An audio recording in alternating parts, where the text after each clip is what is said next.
for every turf.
Forever swerve.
consistent attacks on the life and livelihood of vulnerable members of our community has taught us and our allies to move in the shadows to remain invisible. And as you will soon find out, you cannot defeat an enemy that you cannot see.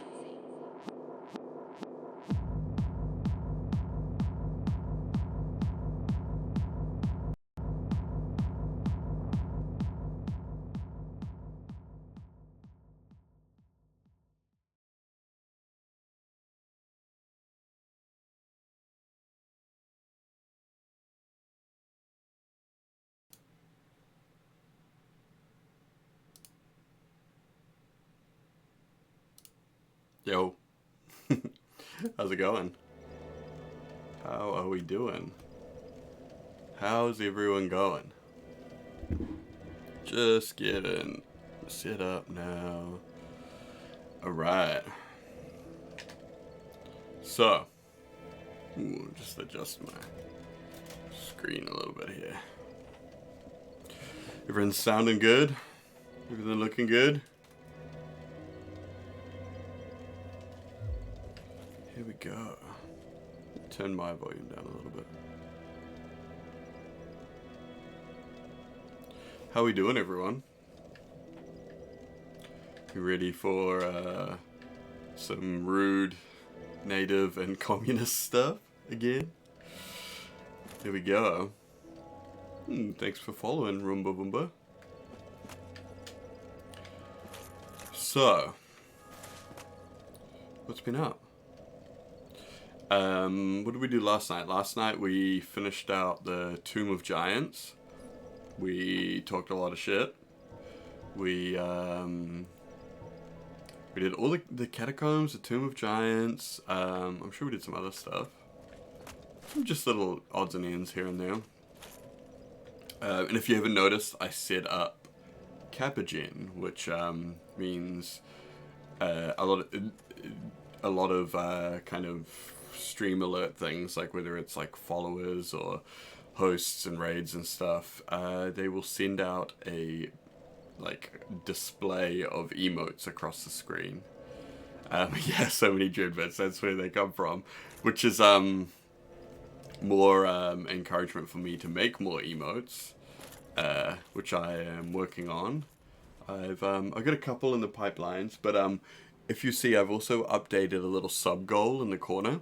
It's what is it at the moment? It's like, yeah, I have to get 15. When I hit 15, I unlock more emote slots. So yeah, so that's cool. So I've got 3 open, for 1 for each tier at the moment, plus ones that people get for like bits. And then yeah, if I get to 15 subs, then I get 2 for each tier, and so on, blah blah blah blah. So yeah, if we get a couple more, then I'll make more, and yeah, and then if you sub to me, you can use those emotes on any other channel, all around Twitch, whatever you want to do. So, what did we talk about? Last time we did all the catacombs, and then the main, oh, what are you doing? You be right back, going to retweet you. Awesome, thank you, Riendies. The next logical step would probably be like New Londo, maybe, but there's also the DLC stuff. So I'm wondering. I did jump on earlier today, and a little bit last night after the stream, and just grinded out a bunch of stuff to prepare for that, because there's cursed stuff coming up. New Londo has cursed stuff, but also the Magic Hollow cursed stuff there too. ThatJess, yay! Randy's like, wow, you drank beer today? I did. It was one of my best friend and co-workers. It was her birthday today. So yeah, we went out and it was like a work dinner thing in celebration of her birthday, because there's been a lot of stuff going on with her lately, and she didn't really, it was her birthday last week, and no one around really kind of like, you know, like none of her friends or family really kind of did anything. So we were like, fuck it, let's all just go out on Monday night. Let's see. Yeah, Oolacile is definitely on the cards. That could be something we do. Thank you for following for my report. Why so low FPS? Is it pre-edited? This is remastered. Yeah, it has been low FPS in some areas, like particularly like the classic spots like Blighttown and stuff. But yeah. You know, it could also just be the connection, but I will read these, I will say. So yeah, maybe what we'll do is we'll go down and we'll it looked like only the oh, okay, I don't know what that is then. Maybe that's just like, I don't know. Maybe that's just stream elements or whatever. So if we're gonna go down to there, probably the Undead Parish is probably the closest.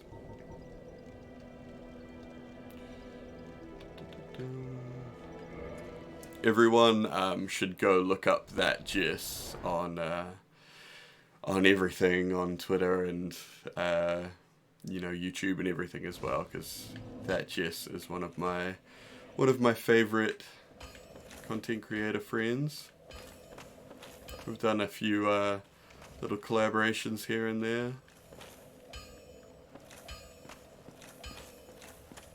What? Look at her. This way, I think. Thanks for following, Aurea GFN. So yeah, I have had a few beers. I know that is not conducive to Dark Soulsing. But you know, I feel like this whole stream has been a very kind of chill, loose, kind of whatever happens kind of vibe. So, you know, whatever happens.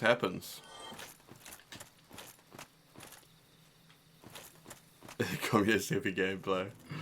Alright. We are going to liberate the working class of Oolacile. My first step will be to destroy the last monarch of Oolacile. I'm taking out Dusk.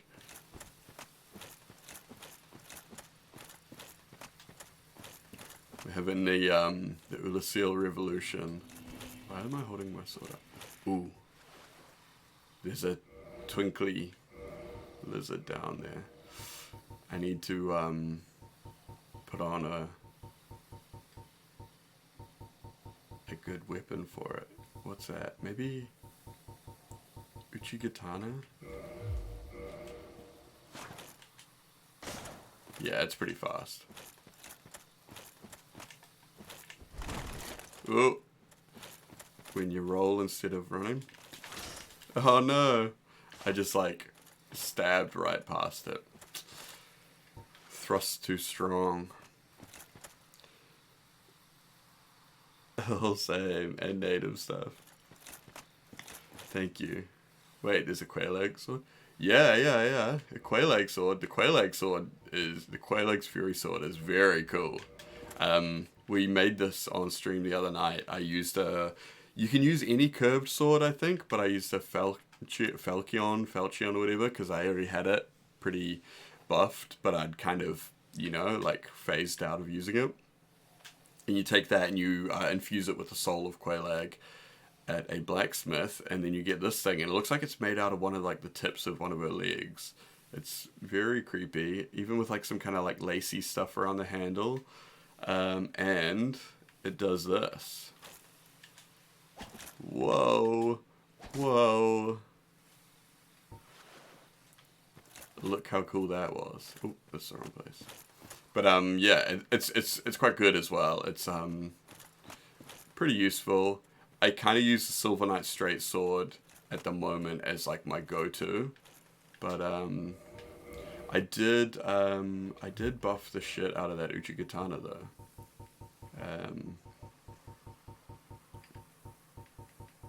Yeah, I have like just a huge amount of upgrade materials just from grinding and stuff. So I poured a bunch into that, and it's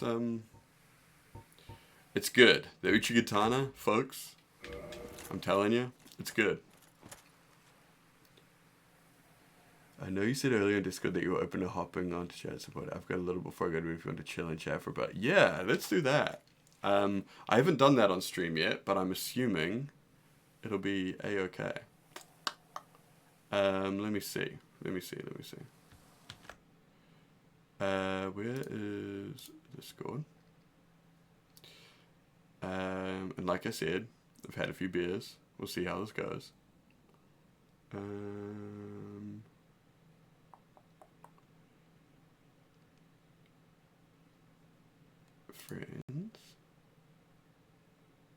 I'm gonna try calling you, Jess.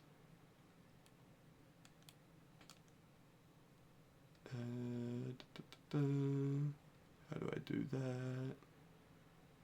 Do a voice call.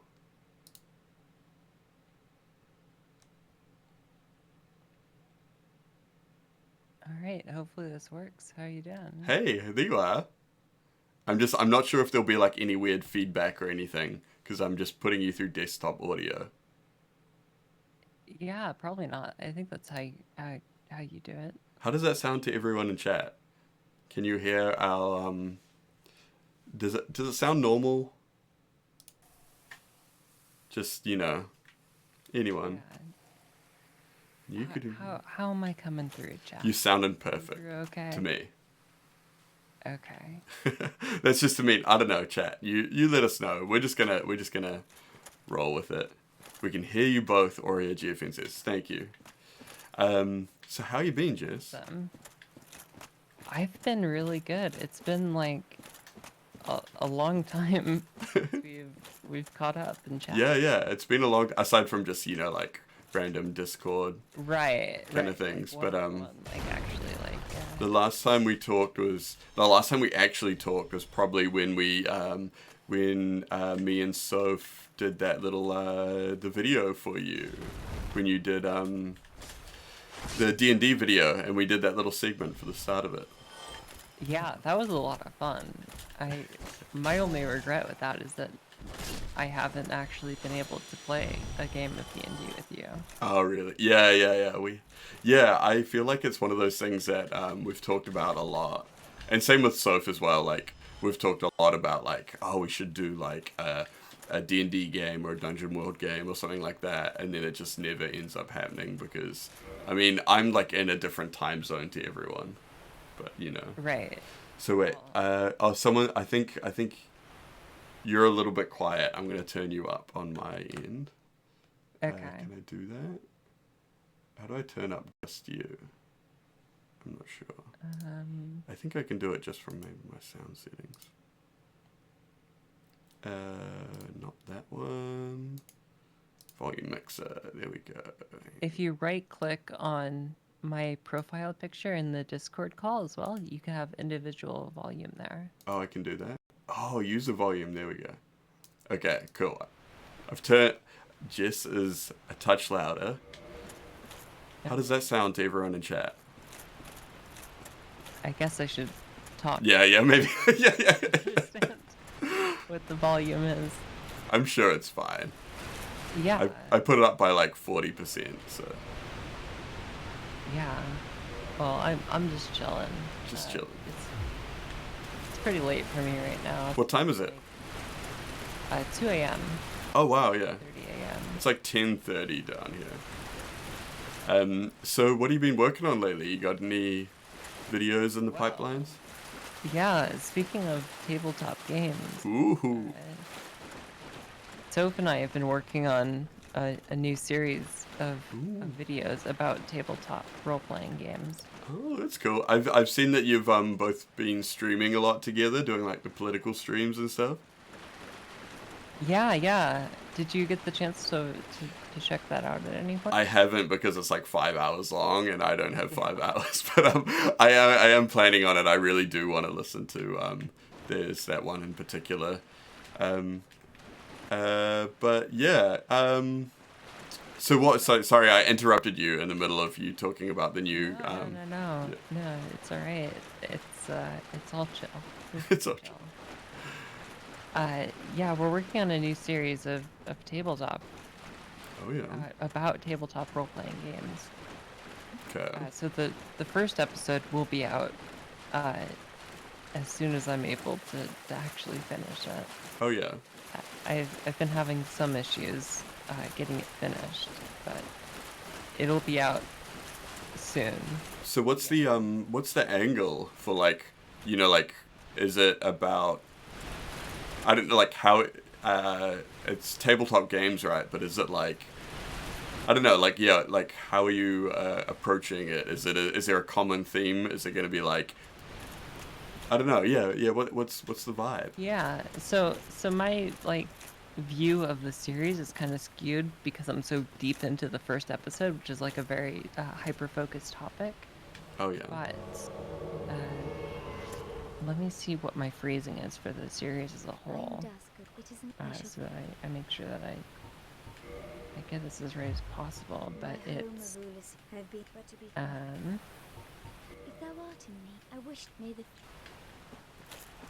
one second. It's alright. Is this it? No. This is it.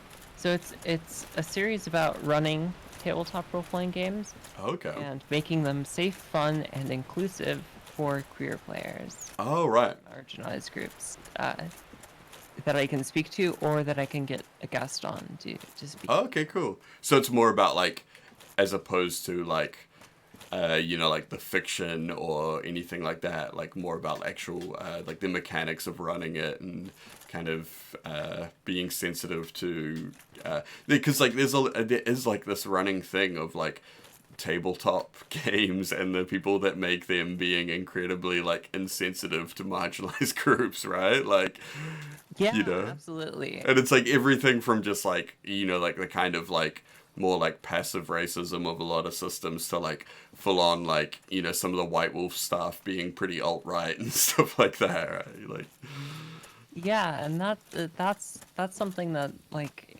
it has an impact top down yeah, across like all of it. So you have these systems that have these issues, and then those systems then train dungeon masters and players. exactly, yeah. It's like a And kind each of these have Ouroboros of like self-perpetuating kind of, yeah, like the mechanics inform the fiction and then so on and so forth. right. So this series is targeted both at players and I mean it's targeted at people interested in tabletop role playing games, but it's mostly going to interest people who have any like who are interested in dungeon mastering or game Yeah. mastering, because it's about providing information and insight and tools to those players Okay. so that they can make their game better, not only for queer players that may be at their table, but just in general. Yeah, yeah. Because queer people like exist in the Yeah. I don't know if any of you have noticed that in chat, but queer people exist in the world. little known fact. Yeah. And some of them play role-playing games. Yeah. So knowing how to so basically that's what the first episode is about. Basically is Yeah. how to create deep and diverse characters for your game. Because often, like if you have a game master or a dungeon master that is cis het and a guy probably. Yeah. Like, let's face it, probably a cishet guy. Like, Yeah. majority of dungeon masters, like, especially if you're just playing like a pickup game sort of thing, like at like, you go to your local game store or something, and you and there's just some people there, and because I think the reality is for a lot of people, especially getting into the hobby, is they might not know actually, like they might not have any friends in their existing friends group or anything that are into role playing games or like you know, maybe they've tried online or something, but it wasn't the same. So I guess like for a lot of people, it's kind of, yeah, their first like real life experience was probably going to be with, yeah, it's this white dude. It's Right, and these dudes, which, you know, I love them, but yeah. they probably don't have any queer characters in their game, either because they don't know how, or they're afraid to have them in their game. Yeah. Have like a queer player at their table, they're probably like afraid of offending them. And that's like a thing as well, right? Like it can be a form of ignorance, but it doesn't necessarily have to be like a malicious ignorance, where it can be just like, you know, if you know, like a white cis-het dude or whatever has only ever played games with people that kind of like, you know, are very much like him or whatever, he's probably never actually thought about some of the things that might make people uncomfortable or might be kind of like, you know, like, I mean, anything from like the weird racial coding of some kind of like enemies to like, you know, like weird, like queer coding of villains and all that kind of stuff like that. Like, because that's literally just like that's media, you know? Like, so, Yeah. yeah, it's like, and it doesn't mean that like, you know, like these dudes or whatever are like bad dudes or like, or anything like that. It just means that like they probably need a video like what you two are planning on to oh no, I died because I was just like totally chatting, not paying attention. But yeah, you know, That's alright, it's chill. it's chill stream. Stream. But yeah, no, so I totally see why like something like that would be awesome, not just for people I guess like in the in group, but you know, like you know, for everyone. Right, I think that, like, not only will this improve the game if you are like a queer DM and you just don't know how to approach it, or like it helped everyone, basically. Yeah. Even if you're playing or DMing a game where you don't think that there are any queer people at the table, Yeah, exactly. there might be still. You don't know that, but Yeah. also the process of going through and asking these questions that we bring up in the video for how to create deep and diverse characters is going to make your game like just much more interesting by default. Yeah. And it's like at the end of the day, it's like it will benefit anyone to have like a more diverse and more interesting set of characters and everything like that. You know, like there's literally no downside to, you know, to that, which is cool. Yeah. So like I've also written a supplement to release alongside the video, Oh, cool. which is basically a text version of the template that we lay out within the video, Oh yeah. and it really hammers this point home. So basically we basically just provide a template and say like, this is a sample template developed for a medieval fantasy setting that you can use to create deep and diverse characters. Cool. It's not exhaustive and you do not need to use it, but you may find that reading it is helpful in prompting questions that you may have otherwise left unexamined. Oh yeah, cool. Just running through this template is going to cause people to ask questions about the characters that they're making. That's going to make them more interesting overall. Yeah, that's cool. Because there have been kind of, yeah, like in the past there's been kind of like these books like supplements and stuff that do aim to like bring diversity to characters and stuff like that, but even like the good ones have never been really, well, none that I have seen have been made with the kind of like, I don't know, like none of them, I don't know, none of them have been made with marginalized communities like at the forefront of their kind of development, I would say. Like the only one that I could think of would be what is it called, way back in the day, there was a series of D&D books. Ooh, shit, I'm gonna do it again. I'm gonna bail. There was, what was it? Something Casting. Central Casting did a series of books. This is like real old school D&D days. And Janelle Jacquet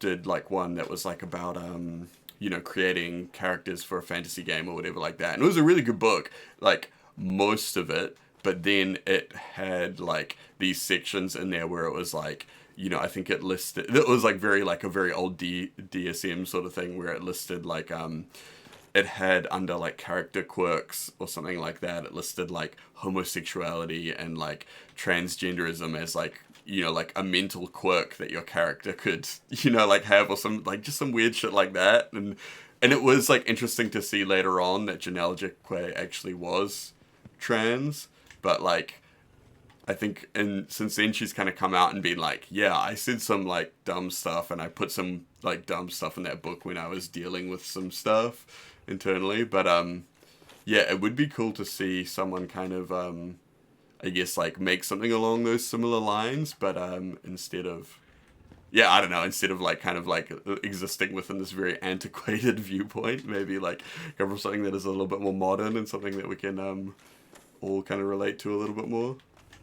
Yeah, and hopefully we're able to like explore more of this area.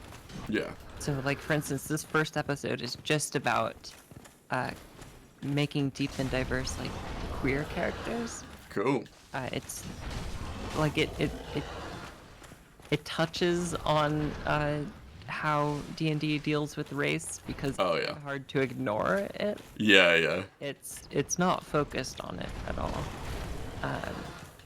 because it's not really a topic that like I can't tell. Oh right, yeah.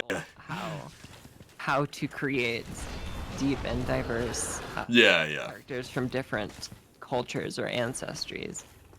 But like that could be another video, like what you were saying with like having guesses. So yeah, that would be something that would be really cool to have a guest on for.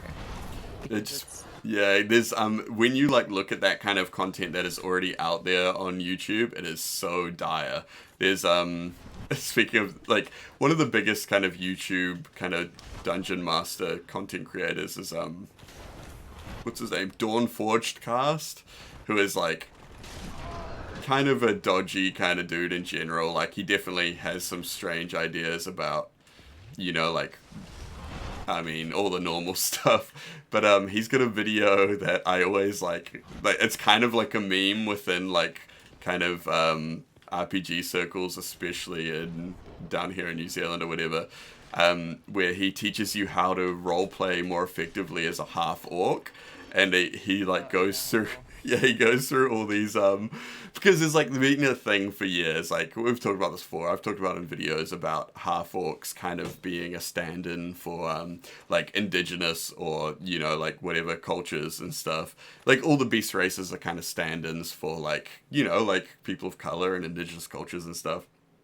And there's this, like, I mean, there's a lot of stuff that, like, people that have created half-orc kind of fiction for their games, or, like, whether it's actual D&D or, like, even, like, their own novels and shit like that, where they base it very heavily on, like, Polynesian and Maori culture, and it's, like, really fucking cringe. And there's a video where he teaches you, this is a white guy in Ohio, he teaches you how to, he kind of, like, teaches you how to do a haka, based on this video to better roleplay a half-orc, and it's like the worst thing I've ever seen, and it's so funny but like really bad at the same time. And it's like, this is the example, right? It's like these people are kind of playing out a weird, like a caricature of a race, like the gift shop version of a race. And and you see it a lot with like Orientalism and stuff like that, with like people that want to play like ninjas and stuff like that. And That's so knowing, though. yeah. For a lot of people, it's like very See, in the chat, everyone's like, no. obviously.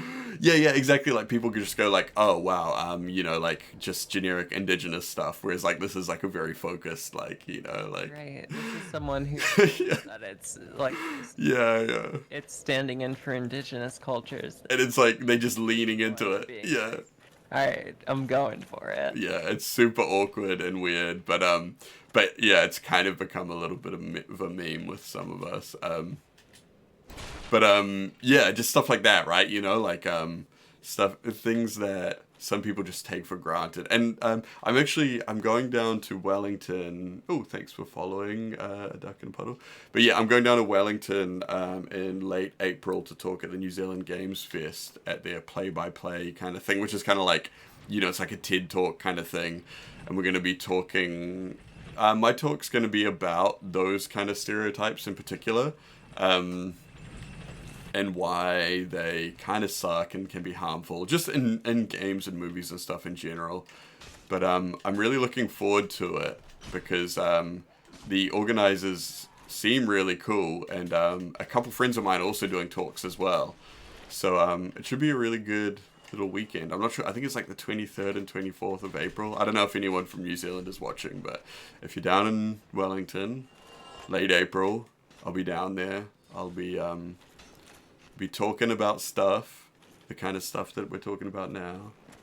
Oh. You might like it. So what you're saying is you know a thing or two about this. I may have made a YouTube video or two about this subject. But yeah, no, it's going to be more talking about like the noble savage kind of thing and stuff, and it should be fun. I haven't really written it yet, but it's based kind of on an amalgamation of a lot of stuff that I've explored in past videos, and even just like podcast interviews and things like that. So I don't think it's going to be too stressful, but it is the first time I've done anything like that in front of an audience outside of like eulogies, I guess. So, Yeah, well, absolutely. I don't know like how large the overlap between your Twitch and your YouTube channel is, but if anyone who is watching who hasn't seen Tim's videos, especially the Decolonizing Games video, which is a huge inspiration for my video on tabletop RPGs. Yeah, that's why we collabed on that, right? That's how we first kind of started talking. So. Yeah, if you haven't seen them, what are you doing? What are you doing? Yeah. Pick them up and add them to your bookmarks or whatever.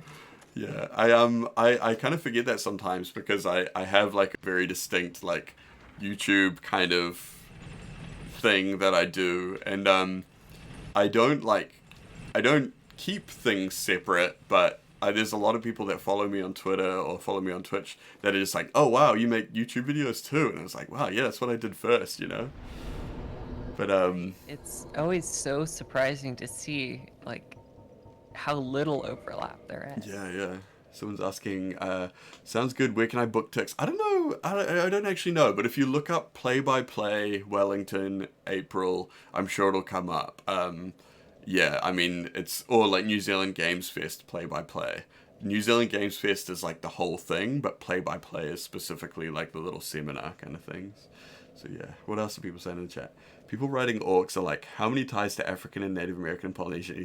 Yeah, that's the thing. There's like a consolidation of all these different like kind of indigenous cultures. And I feel like it does have this whole kind of like, you all look the same kind of thing, whatever.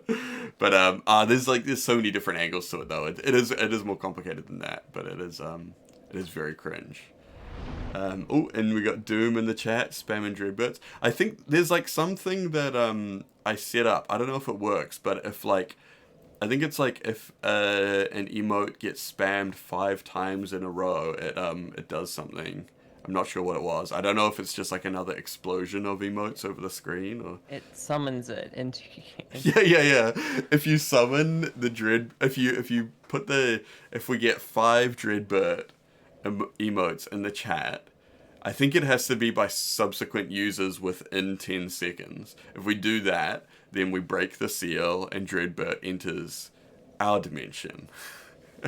So if anyone does that, Right. our boy can be free. Yeah. It's like Beetlejuice. But yeah. Yeah, I don't think it works if you just do them all yourself, Doom. But but carry on, please carry on. I'm not trying to hold you back. Right. That doesn't mean don't post a bunch of Dreadbirds. Yeah. It just means the seal is still intact. Oh yeah, Frostflies pointed out that it's playbyplay.co.nz. I think I enabled links, so you should be able to post that now. You're not. There's like, I think I've got 10 subscribers now. Oh yeah, it says right at the top. I gotta get 15 before I unlock more emotes, Doom. But yeah, if I get to 15, we're gonna start getting wild with the emotes. I've got some ideas. Ah. I've got some ideas about multi-part emotes, and I'm not afraid to use them. Any that you can share? I have the idea of, Yeah. you know how people like do like a multi-part emote that is like, like it'll be like a really long cat or whatever, and it'll be like a head part and a tail part and a middle part. I kind of want to do something like that, but with like a sword, and like have interchangeable like end parts and middle parts when people unlock higher tiers. Oh, so like build your own. Yeah, kind of like that, but like, I just feel like that would be really fun. And it's very like Really cool. my kind of vibe. But yeah, but I need to unlock a couple more emote slots before I can do that. I'm just running around with my shield up. Yeah, see, oh yeah, like just what like Aurea GFN just put with that the octopus. Squid. Exactly like that. But yeah, like a sword.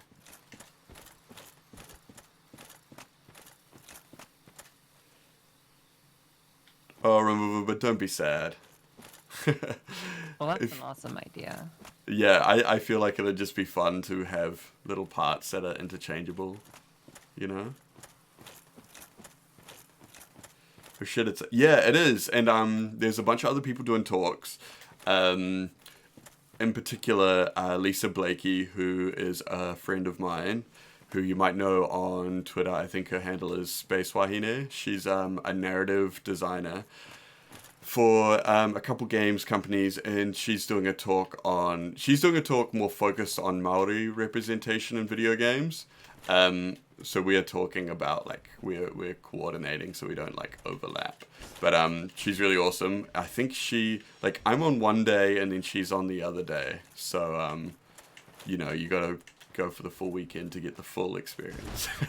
But and I think they're trying to coordinate something with Veselkov, the amazing creator of Umurangi Generation, about maybe doing some kind of fireside chat kind of thing, as opposed to like a like a kind of, I don't know, whatever the seminar talky thingy is gonna be, the TED talk. What else? Thanks for following, Road Unknown Mod. Thank you indeed. Yeah, look, see, we get all the emotes on screen. Yeah, I think that's what kills the FPS. It does, right? I should turn it down. That's what it is. I think it was just on the standard amount, which I think was like, I don't know, it was high, but I'll crank it down. But it also made me realize that I need more variation in color in my emotes. Like, they're both very kind of like orangey kind of at the moment. So I wrote unknown, yeah, Umurangi hype. And if anyone was wondering, the Switch version of that I think is very close to coming out, which looks like incredible, because if you've played it, it's like a photography game, right? Where you like have to aim your camera around, take photos of stuff. But with the Switch version, it is like, I can't remember the name for it, but it's the whole thing where you move your Switch around, it moves the camera. So you literally like, have to move and wiggle and all that stuff to kind of get a good shot. And it looks so good. Like, I've seen a little bit of it kind of in motion, and it's like, looks like the perfect kind of meeting of mechanics and hardware sort of thing. But Gyroscope. Yeah, yeah, yeah. Awesome. Yeah, it's very cool because it's like, you know, it's like Pokemon Snap or whatever, but just like Pokemon Snap, but with cool politics and yeah, like these cool new mechanics. Anyway, we're jumping through the portal now. If anyone was hyped Yeah, for Oolacile. Pokemon Snap. Yeah, yeah, I didn't realize this was coming to the Switch. yeah. It is. Yeah, it's very cool. I feel like it will be the definitive version of the game. Ludonarrative alignment. That's exactly what it is. So, we're in the Sanctuary Garden, everyone. Oh no. Oh no. You're... Wow. That was so violent. What a violent method of transportation. I know, right? Like, haven't they not heard of escalators? Wow, they probably haven't. No, I guess not. It's not really. You know. There's no escalators in here. What's through the white light? Oh, yeah. Okay, I can't remember how tough this thing is, so I'll probably get wasted. Oh no, I'm doing alright.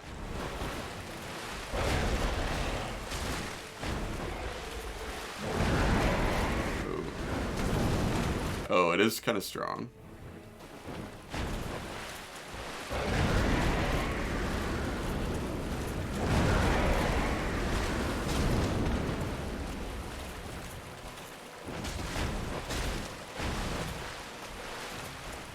It's kind of cool though, right? It's got like 4 wings. It's like a manticore, but like extra. I was just thinking about that.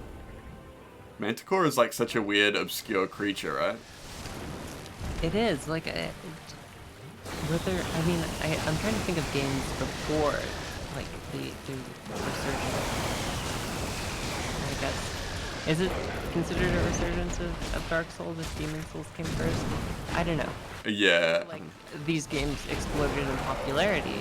Like what there was for like big scary monsters Yeah. in games. I I imagine this was like definitely like to, like, yeah. work on. They definitely have like a very unique style of like boss monsters and stuff, and I think they have like influenced a lot of other developers.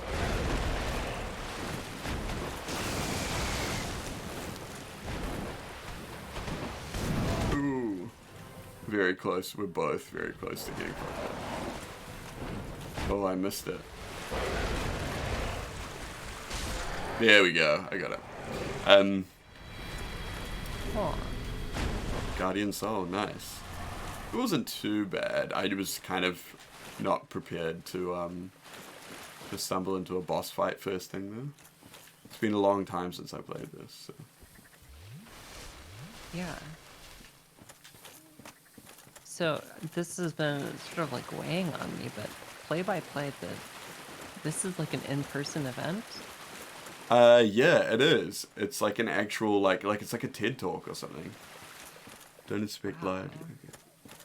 That was just blowing my mind. What are people saying in chat? Oh, I should have cut its tail off. Oh well. I'm gonna just rest at this bonfire.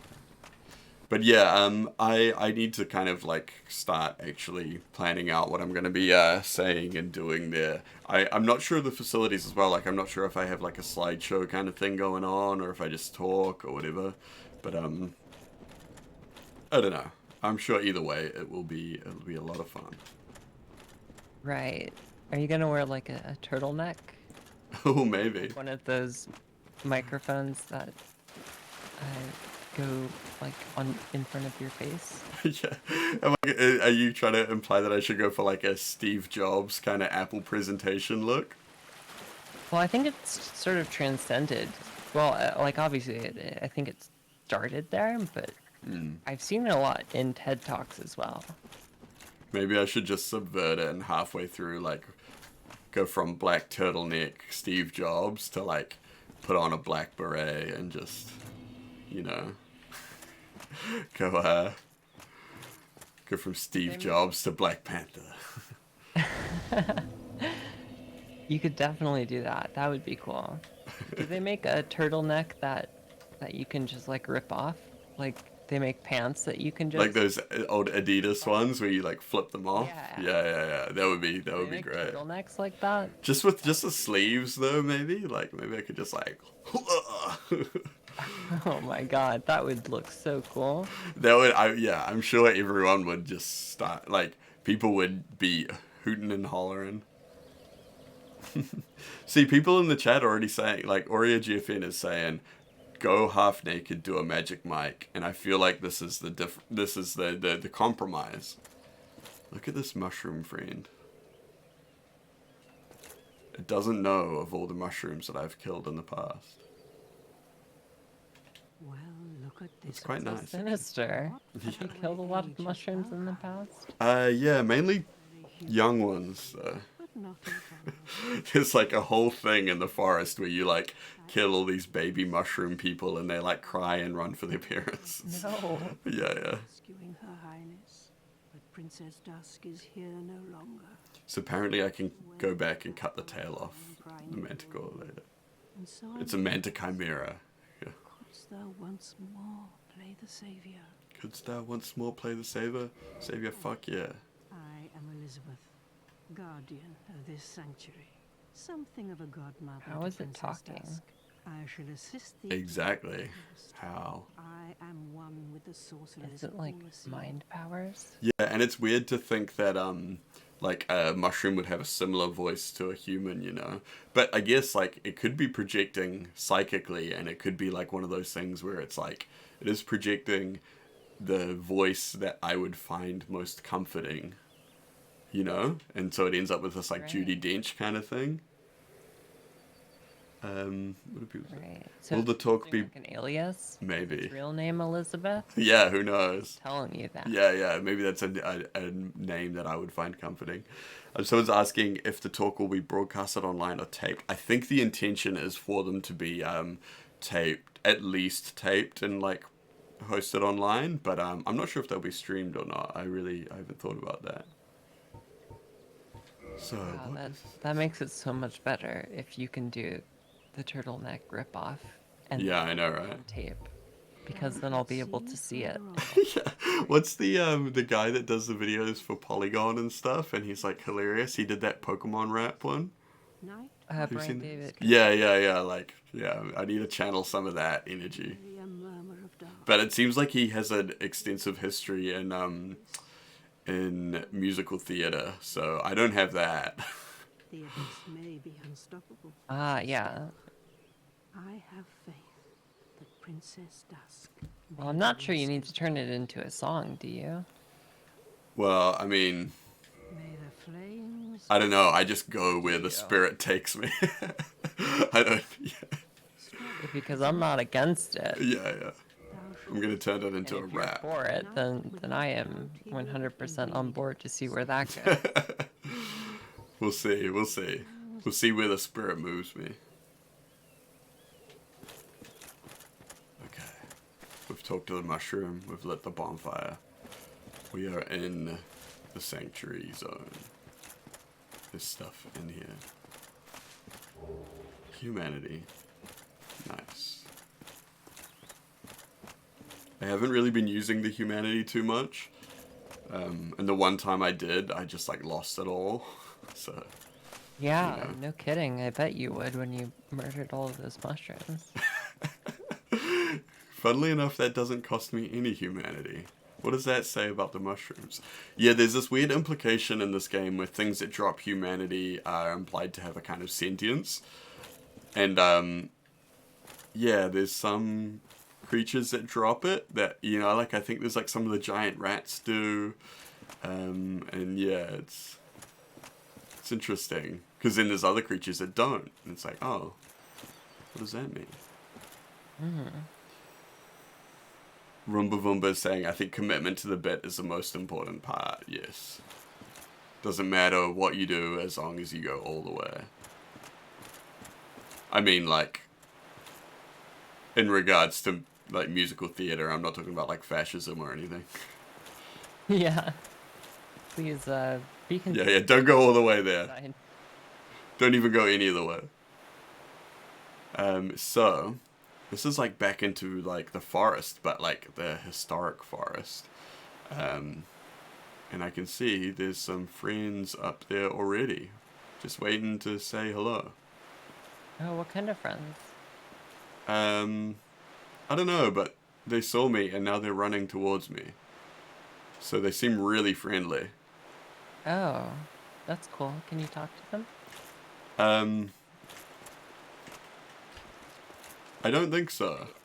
I can hear you typing or hitting the keys to fight, so I take it that's a no. No, they tried to whack me with their pitchforks. So Kerry Brownstein is saying that it's oh yeah, and Frostfire as well is saying that the thought was that the rats ate the human corpses, so they have the humanity. So you know, okay, that's another scenario. Do you think that if the rats ate enough people, and they ate enough souls as well, that they could become a lord? Or is that like, just, you know? Oh, actually, there's like a covenant in one of them that is like a rat dude, right? Maybe he just ate all the souls.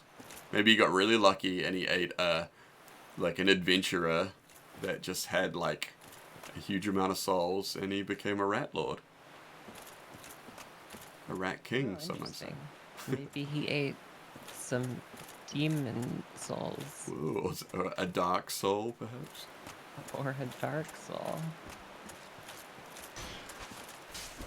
You can always hear like the little the running, like when you're in the forest, you like hear the little padding of the feet.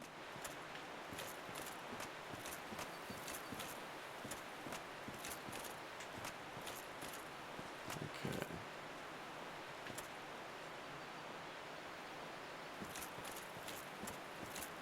So have you got anything else planned coming up aside from the videos with So? Yes, kind of. I don't know if I want to talk about it though, just because it's Is it still in like the tentative kind of phases? well, it's tentative and it has to do with recent drama Ooh. that happened on Twitch and Twitter, and I don't really want to get caught up in it.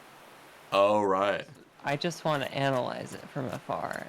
I seem to like miss all the drama. I only find about it afterwards, and like I never get directly implicated in stuff or anything. Even when I like totally like talk about it or comment on it or whatever. So I think I've been kind of lucky in that way. Whoa. Right. I had totally missed it until I checked in with some of my friends who were, and I learned this, were directly involved in it. Oh, right. Like, oh wow. Interesting. Yeah. It's, I don't know. And I don't know if there's much more I can say on it. Yeah. No, it sounds like controversial, so. Right. Some controversial things happening. I don't know, it's pretty lame. Yeah. I mean, I feel like when you like look at them objectively, a lot of like Twitch and Twitter drama is extremely lame. You know, like there's like some stuff that I see people absolutely like destroying their lives over, and it's like, if this was outside of like these online spheres, this would be like small interpersonal drama, and you'd probably just both go about your business, you know? But when it's like, if you have like a niche... Exactly it. Yeah. Like if you have like a niche community or something, like a hobby or community or something like that, and you want to like stay there, it's kind of like, you know, it ends up, if there's like some kind of schism or whatever like that, you end up competing for space within that community with like these people. And I think that's where, you know, a lot of people are like, no, I don't want to like, you know, I don't want to leave this community or whatever like that, so I have to like prove that I was right or whatever. And Yeah, the actual like argument that not like it's so weird using the word argument to not mean like an explosive conversation, but the actual like point of contention, the actual like topic that they were debating, I guess is the easiest way to phrase it. Yeah. It's just so uninteresting. Yeah, yeah. And I just don't care about it at all. But it just exploded so quickly. Wow. And just completely like devastated like several people that I know and I'm friends with. And it's just like very hard to see. And it's very sad because just everyone is hurt by it. And Yeah. it's just something that normally would be so minor, but because it happened on twitch.tv. Oh, it happened like live or something? Yeah, it happened live. Wow. That sucks. And then one of the parties refused to sort of like just figure it out and cool down and like drop it. Oh yeah, and it just kept escalating? And it just kept escalating and escalating. And then eventually Destiny got in on it, which is Oh no. which is when you know that. I don't know if any like viewers or whatever are like a fan or anything, but I just cannot stand Destiny as a creator. The Twitch streamer Destiny, not the game. I have very little experience with the game.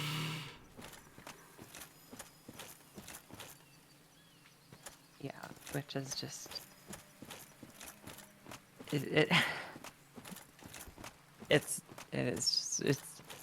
such petty drama that Yeah. it's, Yeah, that's the thing, right? And it's like, there's all these people that kind of put themselves out there as like, you know, like, I guess like, you know, like, kind of like quite politically focused or whatever, but then like all I ever see them talking about is like these like weird little kind of like squabbles, and it's just like, I don't know.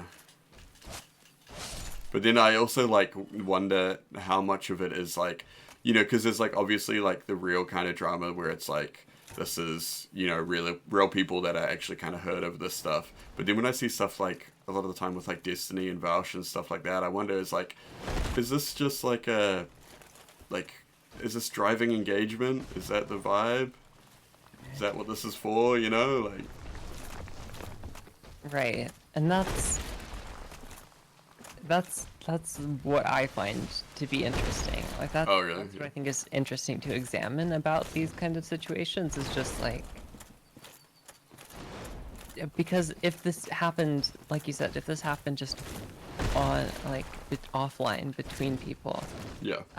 they would hash it out like over a week, like eventually coming to talk. Yeah, well, they'd just like, you know, not be friends anymore and move along, whatever like that, and just, it wouldn't be so much of a public spectacle, you know?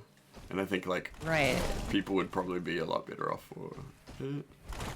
Yeah, because you have the public element to it and the product element on it because it's happening. Yeah, It's happening like in a product that Twitch.tv is selling to you, and then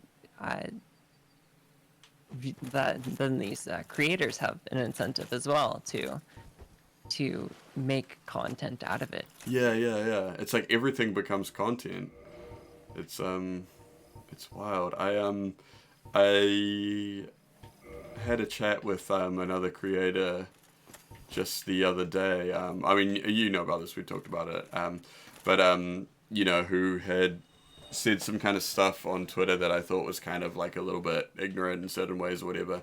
And we I was just like, hey, like, let's just have a talk. I'll give you a call on Discord and, you know, I'll go over some stuff with you. I'll give you some books to read and stuff. And it was like super productive, and we both like beforehand would only ever kind of like, you know, been like on streams briefly together or whatever, but now it's like, okay, cool, like I actually, you know, like I would consider that dude a friend now, and we've hashed it out, like he's come away with it with like a better understanding of what's going on, and, you know, obviously like well, it's like that kind of thing, it's like I'll believe it when, you know, like I see it happening sort of thing, but in general, like, you know, it was super good, and it could, like, the temptation was there to be like, you know, just the you know, like that whole thing where you just want to like tag someone and, you know, like dunk on them or something like that.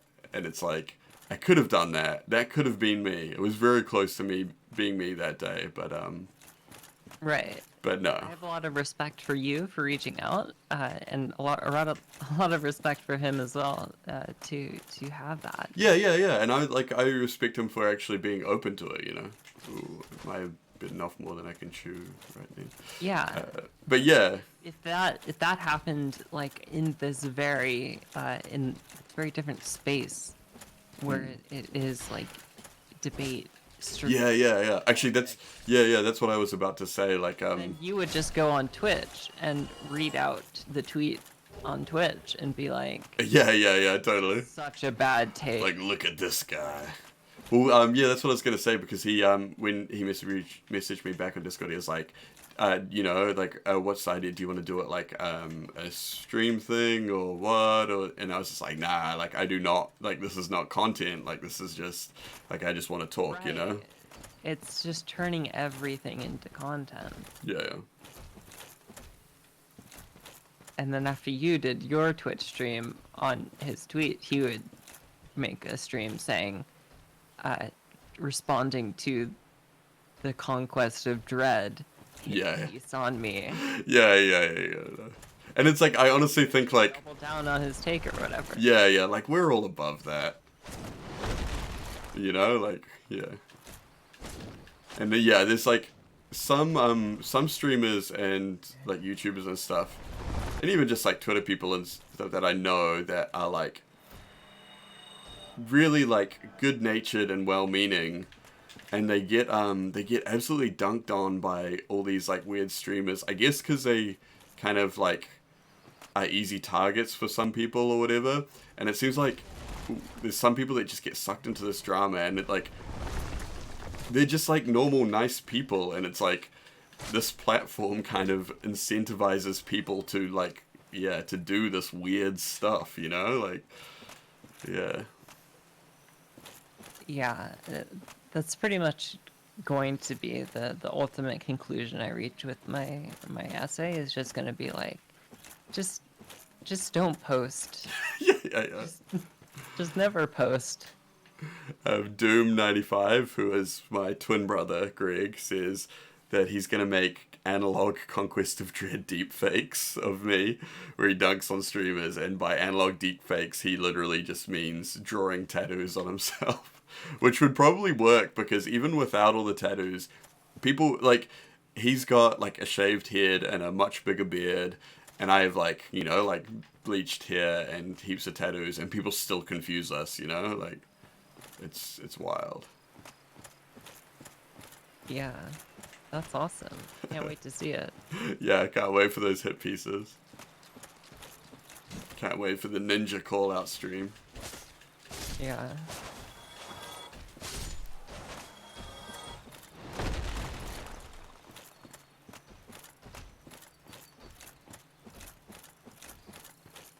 Yeah, I just saw, sorry, the chat was moving a little bit quick, but, so someone's saying about, you know, people with fragile egos doubling down.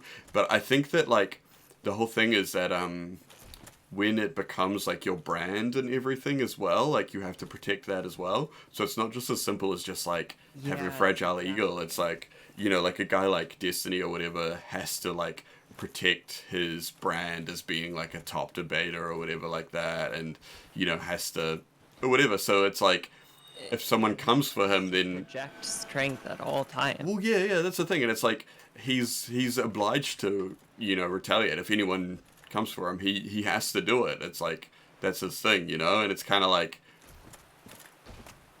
yeah, it's, I mean, it's like a thing where he's like kind of a victim of he's a victim of the market, just like everyone else, you know. But Yeah, so I'm hoping to explore that aspect of it as well a little bit. Mhm. That might be a little bit more. That might be a little bit out of my like Oh, yeah. knowledge base to try and make it like yeah, about the market.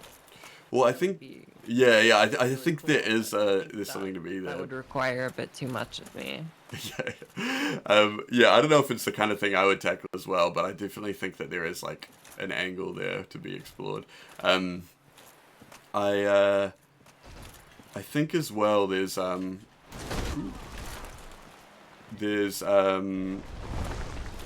sorry, was just fighting a dude or whatever. There's a lot to explore in regards to the parasocial relationship kind of thing. I know that like there's like those really good videos that are out there, the whole like fake friends ones and stuff. But I think that there's Ken and Street. yeah. They're so good. But there's a lot more.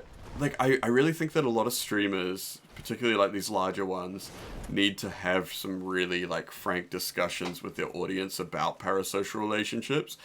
And yeah, and I see it like a lot where you know, someone will have like a debate or something with someone about a subject, and then for like months after, any time that subject comes up, you see the same talking points being spam. You know, if this is on Twitter or whatever, all these people just spamming the same talking points word for word, and then you go to their account and they've got like a picture of that streamer, or you know, like they're constantly replying to them and stuff like that, and they're not even like, you know, there's no real kind of like, I guess like critical thinking about what this person is saying. It's just kind of like, I've picked my team and this is, you know, this is the so and so's brand on this thing. And that's kind of like what I talked about the other day with other content creator about, especially in regards to like indigenous nationhood and all that kind of stuff, because there was, you know, like a series of streams that were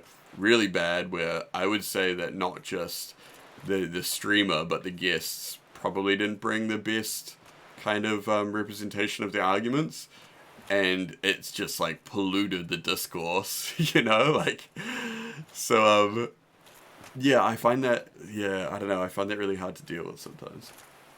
Yeah, it's uncanny because I've gotten like basically that written behind me on a whiteboard, Oh yeah.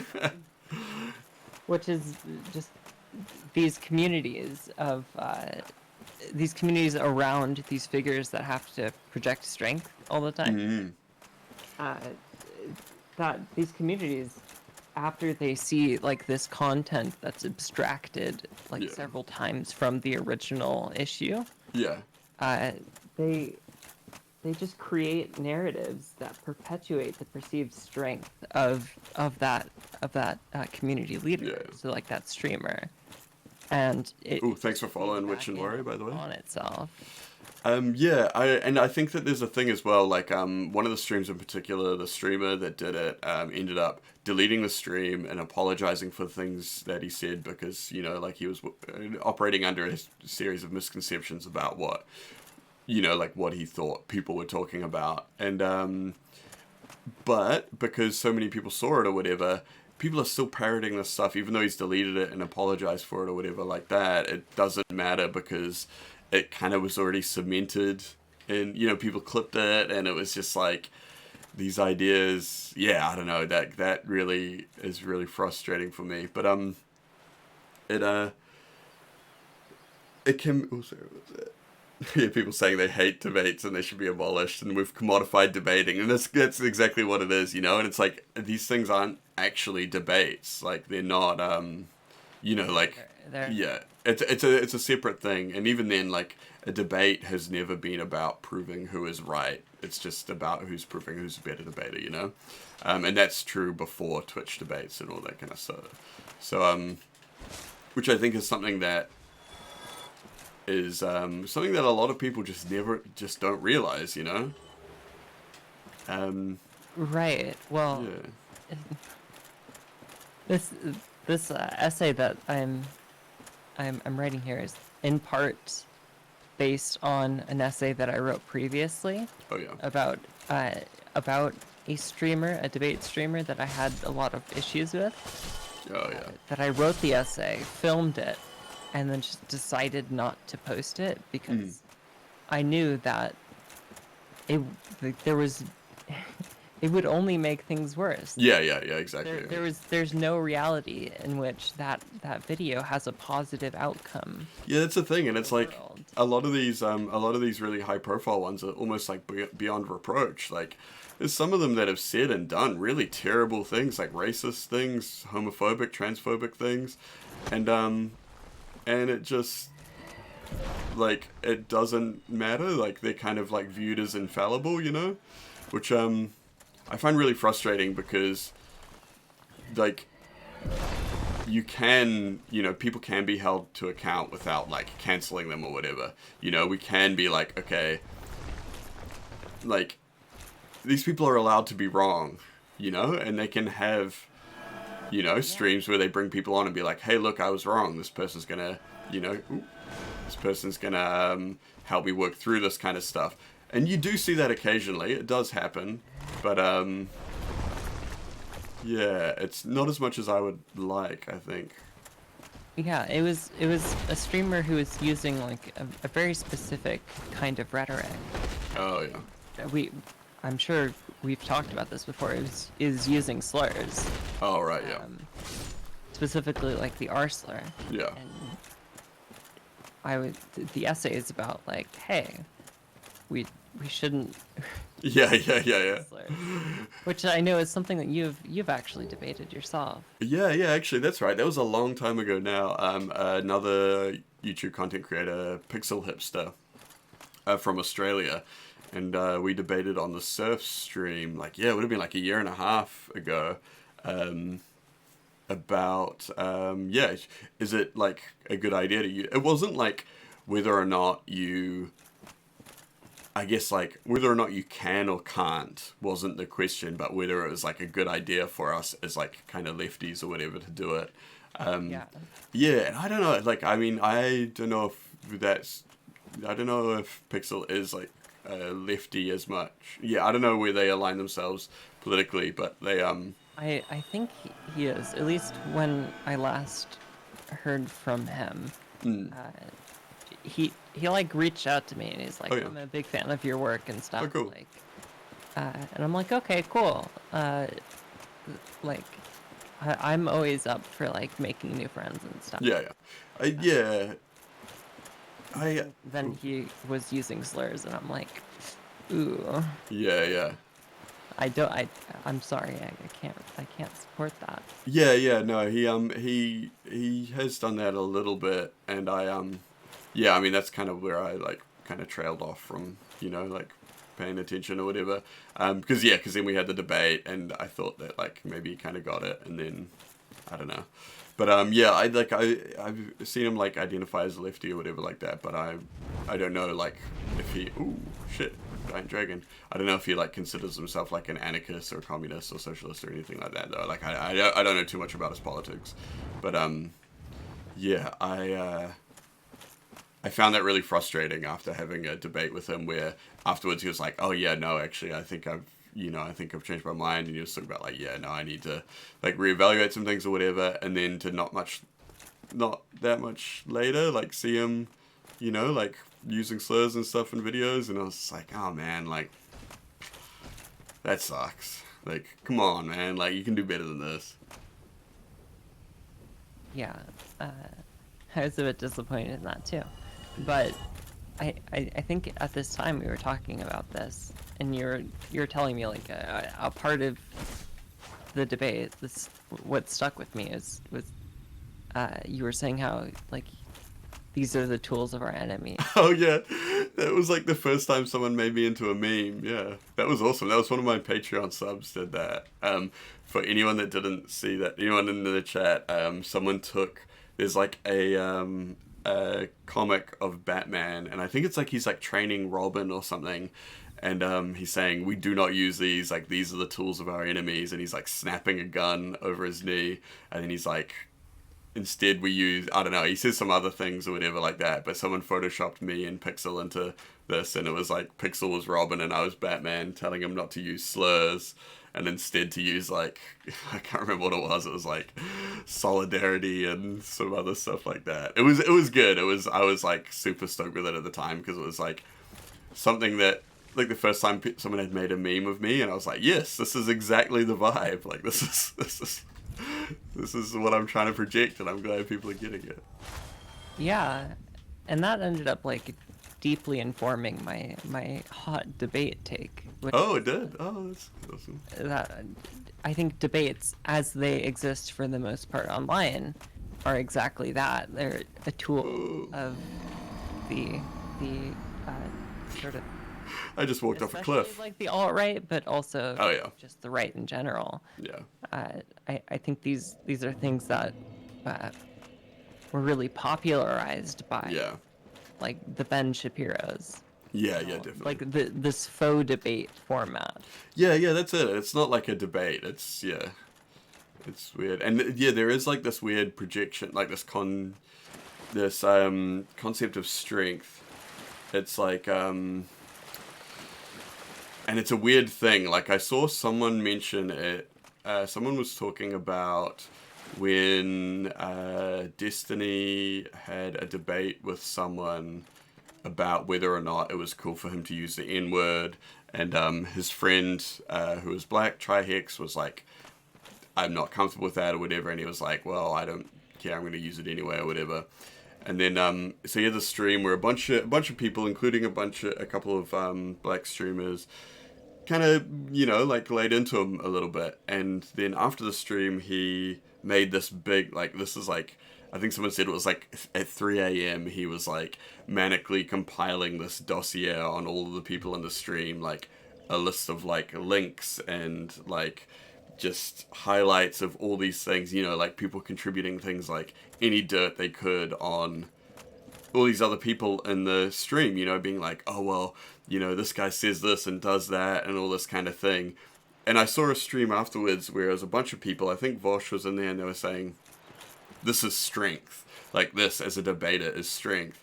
And, like, I was blown away by that because it really showed, like, where, like, there was, like, a huge difference in the way that I am looking at things to these people, because, like, to me, that is not strength. Like, that's not what strength looks like, you know? Like, these people, like, frantically putting together, like, these weird documents to kind of, like, save face after being told not to use the N-word. Like, yeah, I like, when I was looking at watching that, I was like, this is not, like, I don't know, this is, like, bizarre. Like, it doesn't, like, there's nothing about this that seems strong to me, you know? It is the same energy of Ben Shapiro debating. Yeah, exactly, yeah. Like, In a situation where he has all the power, it doesn't, like, it's not, like, if you watch any of the Ben Shapiro, like, destroys college students debates in quotation marks. Yeah, quotation marks. It's not a debate at all. One, because you'll watch that and you'll realize that just he's wrong about what he's talking yeah. Ben Shapiro, but also it's not an even.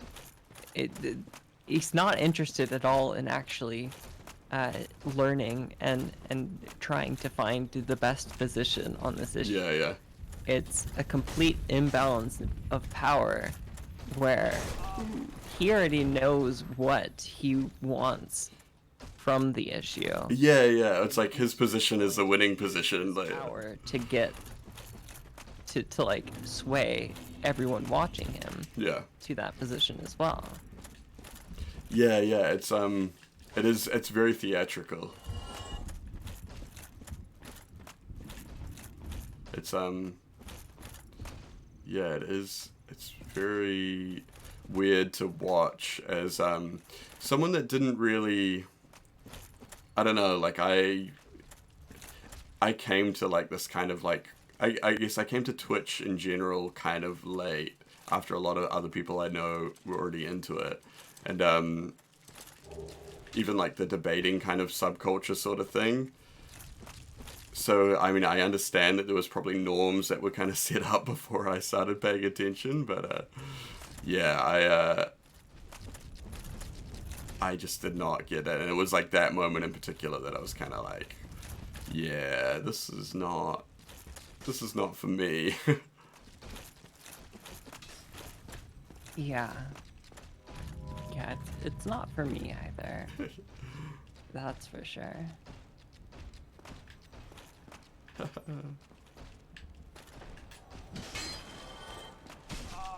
Trying to trick all these people into falling down a big hole. Did they fall for it? 2 of them did. Oh, 3. Oh, wow. Really big. The really big giant dudes did, which is really good. Oh, there's one more out there. I just like ran past everyone without fighting them, and then they all just Yeah, I like. can see it on stream now. Ah. Oh no! I fell too. Oh, I played myself.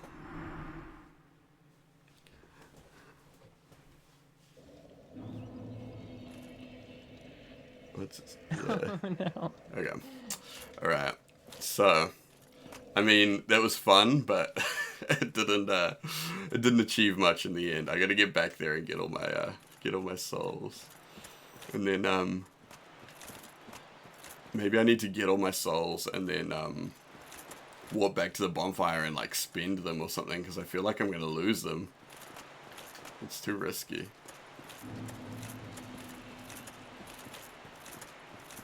That's like the most stressful part, when you actually have a decent amount and you drop them. Someone says, how the turntables. Exactly. How the turntables indeed. Alright, well, Oh. I actually have a politics stream with Soph in about 8 hours. Oh, you do? So you need to get some sleep. Before then. Alright, cool. Well, it's been lovely to chat. I'm super excited about the videos that you are working on. The ones about the role-playing games and stuff. Like, I'm pretty sure everyone in chat will be hyped for that. Oh, and see you later, Roomba Voomba as well. But yeah, everyone go and subscribe to Jess on YouTube and stuff. Just look up ThatJess. I can't type in the link in chat at the moment because I'm just gripping. Yeah, Jess will drop it in there. I'm gripping the controller so tightly because I don't want to lose my souls. But there we go. Everyone go and sub to Jess, and keep an eye out for when those videos come out. And yeah, otherwise, so what did you say, in about 8 hours, you and Soph are going to be doing like a politics stream? Yeah, in about 8 hours, I'm gonna be back live on Twitch.tv talking. Yeah, back here. So, usually for these streams, I come in pretty much blind so that I can play the role of the inquisitive. Oh yeah. Member, and be like, oh really? That's so interesting. Could you explain more to me about this thing that Yeah, I'm talking about? Interesting. Oh yeah, I'm really looking forward to. There's a stream that Jess and Soph did a while back where they talk about what was the actual angle you were talking about, like indigenous land rights kind of stuff, was it? Right. Yeah. Like obviously, we're both white, so the angle that we took with it was how easy it is to look up just very basic information. Oh right. And understand just very basic information on indigenous, specifically indigenous rights, but specifically like indigenous land back movement. Yeah, cool. Because there's a lot of yeah, there's a lot of people that just don't know what that means whatsoever, or they panic and they think it means something else. Or, yeah, right. But yeah. So that's what it was basically. It was like, do you not understand this, or have you heard only like very limited things from this, and it seems confusing to you? Yeah. That's a thing, right? Like how easy it is to look it up. A lot of people will parrot like right-wing talking points when it comes to that stuff without realizing it, because they don't realize that they are like right-wing talking points or whatever, which is something that that I went through with the other content creator that I had a chat with the other day, where it's like, yeah, there's some really kind of, I guess, zany opinions on what a lot of that stuff means, and Yeah, the information is all out there. There's plenty of stuff out there. It's very easy to find, but why do that when you can just trust like Tucker Carlson or whatever, you know? Right. Yeah. Yeah. But yeah. So anyway, I should let you get some sleep before you do the political stream. Yeah, absolutely. Is that going to be on Soph's stream? Yeah, it'll Yeah. be on Soph's stream. Yeah. Thamer Sophie. Look them up. Yeah. They're Look very up cool. Thamer Sophie. And yeah, cool. So it's been great having you on. It's been so fantastic. You're my first proper guest on stream. I'm honored. I'm honored that you're honored. Well, it's always amazing talking with you. And All right. I'm so happy that I got the chance to do that tonight. Awesome. I'm happy As- too. Yeah, as well as if you are interested in maybe like having a little interesting guest spot on the series, if you're interested in that and you have like a topic that you want to bring onto the series, like I'm sure I can figure something out. I'm always interested in doing more things with you, and I'm sure Soph is as well. So. Yeah, that sounds great. I'll think about it and try and come up with something, and maybe we can do a little collab again. Again, but also now that we have a series, Mm-hmm. I'm going to get you into a game of Dungeon World or something. Like We'll figure something out. even maybe like what was it, the Quiet Year? Was that? The Quiet Year's good. I did that with Cav P and some others. Yeah, maybe even like something Yeah. like that. That's pretty simple. Yeah, We're gonna make that happen. we've got a lot of Now that I collab have a requests series in the about chat. Yeah, awesome, cool. Well, I guess I'll talk to you on Discord and we'll figure something out and we'll just go from there. Yeah, absolutely. Thanks again for having me on, and thank you to the chat for being very receptive Yeah. and thanking me for the chat, which is very nice of you. Thank you, chat, and thank you. All right. Awesome. Well, See you later. I'll see you later. Shadowy lake Bye. and dragged off to the past. Okay. All right. Sorry, I'm just ending the call with Jess and what time is it? 11:48. Okay, we'll go for a little bit longer tonight. But that was good. That was nice catching up with Jess. Yeah, if you haven't seen it, ages ago I did a YouTube video decolonizing games. You can find that on my YouTube link. So if you go there, check that out. And then not long after, Jess did a video as well that both me and Soph kind of guested in as like a tiny little cameo right at the start, where she tackles kind of similar stuff. So yeah, if that sounds good to you, then check it out. Okay, so what's happening? Oh, Ludwig, you almost got enough for his sound alert? Well, choose wisely. Yes, of course. Exactly what This guy is the Joker. we are both strangers in this strange. I'm gonna get Joker-fied by hanging out with him. beast now He's that- like bondage Joker, actually. Did you happen across Knight Artorias? No. The legendary abyss walker from the old tales? Well, if you haven't, it's just as well.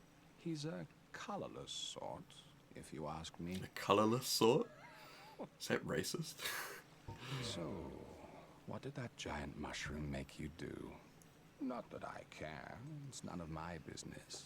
This guy definitely cares. He's like, not that I care, but I do. So chat. What is a Tino? No, it's not a... No, you're thinking about those Tostitos things or whatever. Oh, hi, Parliamentary Penguin. Awesome. Carrie Brownstein, Tino is short for Tino Rangatiratanga, which is like the Maori sovereignty movement, and that little symbol, the little like the red, white, and black thing is the Tino Rangatiratanga flag. So yeah. Stay away from him. He's colorless. You know what? Yeah.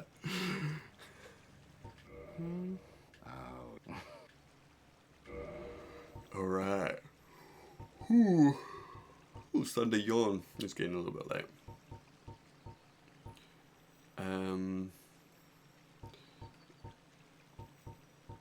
Okay, cool. So I probably have enough to level up 1 point as well, I think. Or I'm very close. Yeah, Doom's put it in chat, like the spelling of Tino Rangatiratanga. So you can check it out if you want to.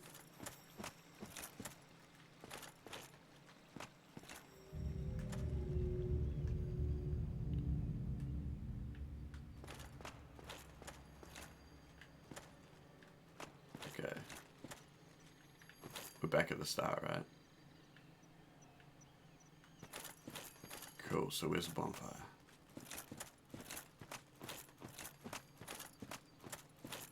I think I have to get through here. And then cross another bridge. Thanks, Oreo. We'll catch you next time or something. Why those colors? Why the black, white, and red? They are very traditional Maori colors. So most of our traditional like inks and dyes are all black and red. Just based on the kind of pigments that were available. There's like some kind of like brownier kind of ones as well. But yeah, most of like if you go to Marae and you're inside like a main meeting house, Wharenui, all of the adornment on the inside is usually either like the raw color of the wood or like varnished or black, red, or white. Like that's very like, you know, that's those are colors that are like very like it's kind of like, to me it's like subconscious, like if I see those colors together I'm like, that's some Maori shit. But yeah, NZ is quite green, isn't it? In terms of actual green, like nature and stuff, there is a lot of nature stuff. In terms of like kind of, I guess, like green policies, it's pretty average. There's like a lot of kind of like unrestrained pollution from a lot of big corporations in New Zealand that is like really like under like yeah, it's like one of those things, like the government tries to sell us as like this really clean green country, but like most of our waterways you can't swim in because they're contaminated. A lot of our like native like fish and eels and stuff are like dying or dead or extinct because, you know, because of, and it's all like tied into like these big corporates that run like, you know, like water bottling companies or like giant farm companies, and it's all like the runoff from the stock and all that kind of stuff. So and yeah, and even just stuff like, you know, like imported like tree diseases and things like that, which have come in with like, you know, there's like a lot of stuff about like industry and like the forests and stuff. Yeah, I mean, there's like heaps of stuff to go there. So I don't particularly consider us like a green country. Oh, thanks, Umberkin, for doing a gift sub. I think that's the very first gift sub that that we've got on the channel. That's so awesome. Yeah, Frostfire, like that's the thing, right? Like those like factories like that are everywhere. And so it's like, it looks all good, but then it's like, yeah, okay, but cool, you can't swim there, or you can't drink the water or anything like that. So we're at 11 subs out of 15 now. If I get 4 more, then that unlocks a bunch of new emotes that I can fill up. So thanks a lot for that gift sub, Umberkin. I'm sure Aurea is stoked.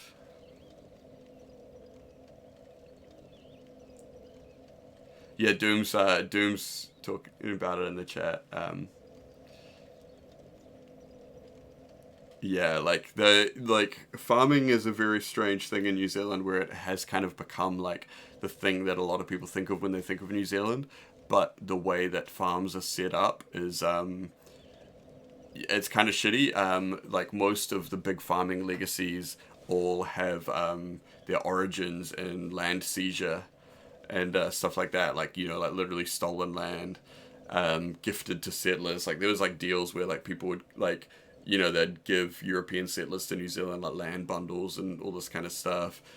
And it was like land directly stolen from Maori, you know? So there's that, and then the way that the land is treated and the kind of, you know, like all, even the animals and all that kind of stuff, meant that, you know, they kind of terraformed a lot of the country and got rid of a lot of rainforest, replaced it with kind of like farmland that is in some areas pretty close to what was normally there, but in other areas just like a total departure from the historic terrain, which kind of fucked up local ecosystems and stuff. So yeah.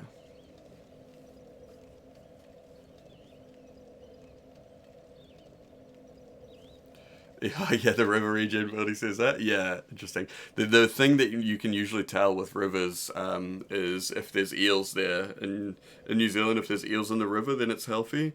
Healthy. If not, then you shouldn't, you know, you can't really go swimming there or whatever. And yeah, it's been a lot. Like when I was young, you know, you used to see eels all the time.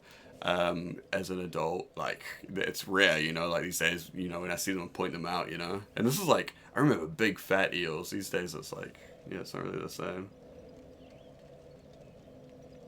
I just feel like it's Hawaiian, and a lot of people don't really realize the product colors are not part. Yeah. It's probably pretty similar. There's a lot of similarities with not just Hawaiian culture, but also language and concepts as well, like concepts around like ownership and all that kind of stuff. Thanks for following, Hivachi, you little emote explosion. Yeah, the wetlands and stuff, right? Like, yeah. Maybe the eels are big. No, like, so there's a thing with the female longfin eels over here, Carrie, where they just keep growing. Like, they literally keep growing, and like scientists are even very unsure of what their actual lifespan is, like what it caps out at. So when I mean big, I mean like big, very big. Like eels can grow up to like, you know, like a couple meters long, you know, like whereas like these days they're like, you know, very small. But yeah.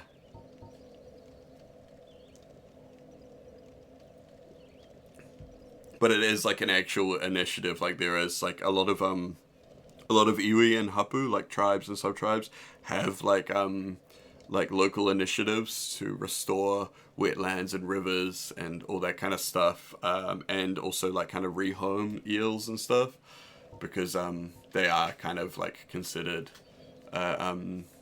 very like not just like, I guess, like spiritually kind of like auspicious creature or whatever, because they are considered a good tohu, like a good omen. And but that is like directly linked to them being like, you know, like when the rivers, when the awa are healthy, you see the eel sort of thing. So you kind of like, that was always a good sign. But also just because they are like a crucial part of these ecosystems, you know. Like even the metaphysical stuff aside, like, you know, they had an important role to play, and without that, you know, things kind of get a little out of balance. Oh, so I'm so close to leveling up. Man, it takes so much to level up for me now. But the thing is, like, when you're very focused at grinding souls in this game, it's quite easy to level up. Like, you know, like, I mean, I'm like already like crazy high level, you know, like, but I don't have any soul items, do I? Oh yeah, I do. Here we go.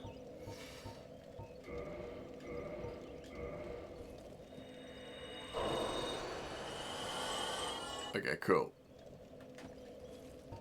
So, what are we putting this point in? Oh, I've got them all at like good round numbers. Yeah, I've been I've grinded the shit out of those Silver Knights, as well as like plenty of other spots. Yeah, the Silver Knights are like just nothing to me now. I kind of like the idea of getting endurance up to 45. Yeah, totally. That was my thing. I think, is it? Yeah, it is, yeah. But 45, I think, is endurance. So I think I'm gonna get that to there.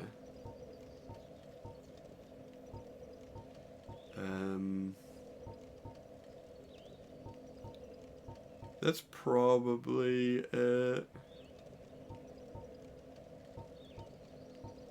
Still get quite a lot for each vitality point, but actually strength would be good as well, right? Yeah, I might catch up strength to endurance a little bit, because I still do use. Oh, really?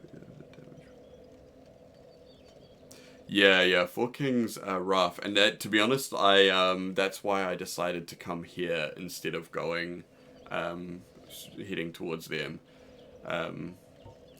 so I could maybe level up a little bit.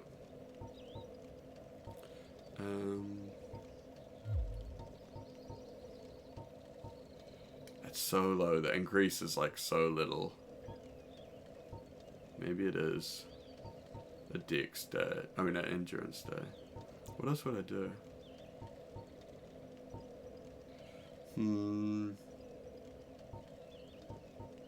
Resistance is like such a waste.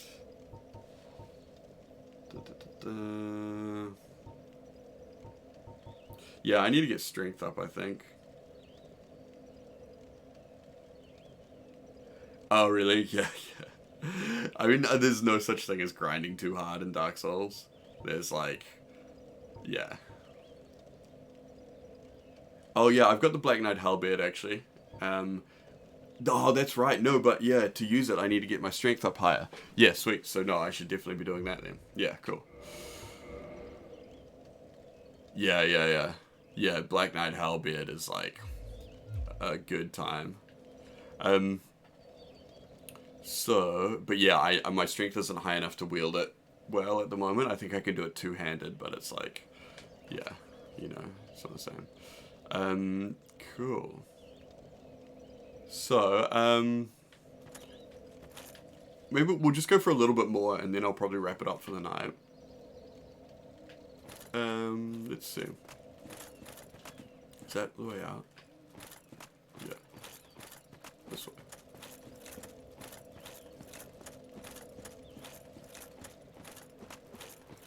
And I'll probably do a little bit more grinding off stream when I get a chance. There's something down here as well, isn't there? No, it's not this one. One of these bridges is something like that.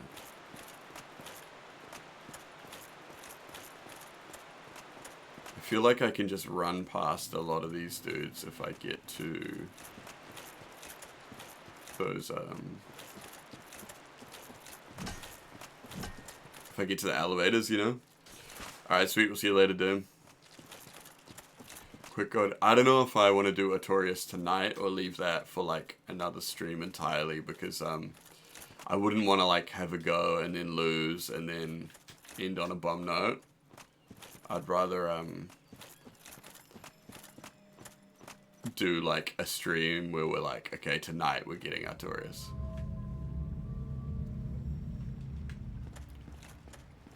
He's too iconic, you know? Oh yeah, it's that side where you can go down there. Was it, did he sell anything interesting again? I can't remember.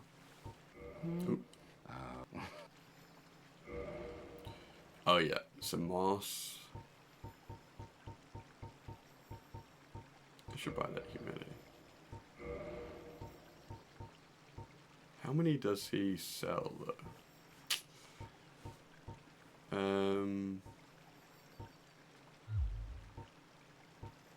So long. Such a creep.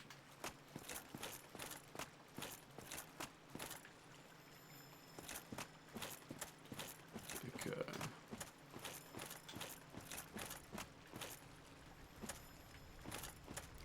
The fog gate is right there. I'll probably do that human as well. Alright, what do these people say about it? Saint ahead. Need head. Yeah, I'll save this for another time. Maybe we just have a little peek downstairs here.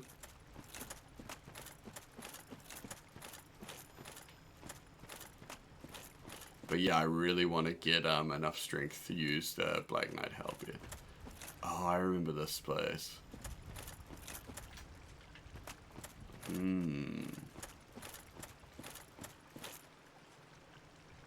There's like a trap down here, right?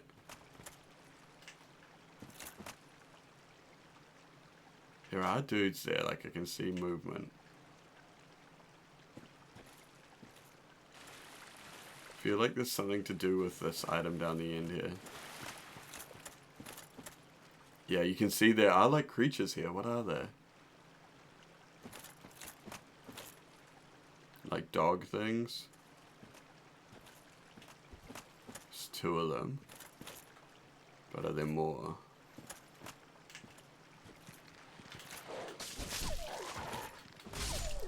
Okay, cool. No, that's fine. Maybe I'm thinking of somewhere else.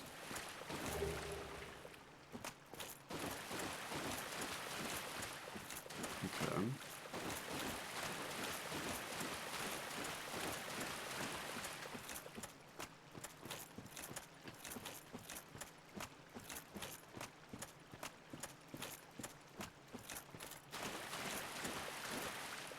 There's one there.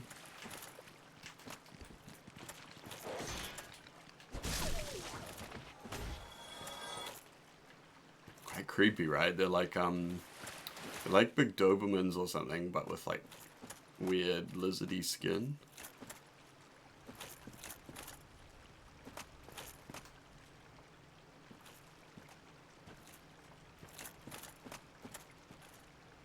There's another one.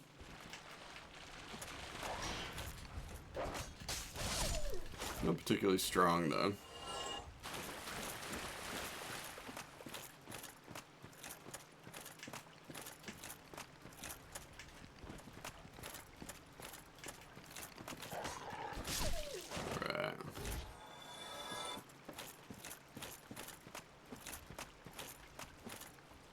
What's that note up there for?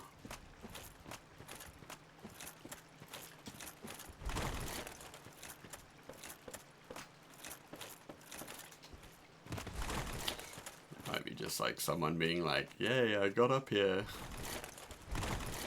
Yeah, Calamite is down the end.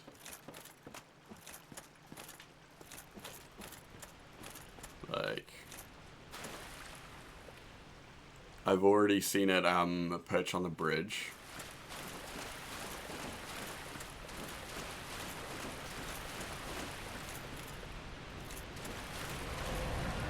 There we go.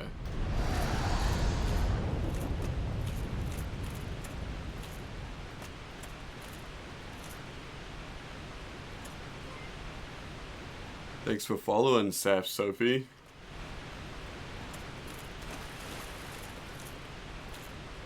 So yeah, if I go down there, I think it starts the... Oh wait, no, there's I have to get the dude to shoot it down, right? If I die to the dragon. Okay, interesting.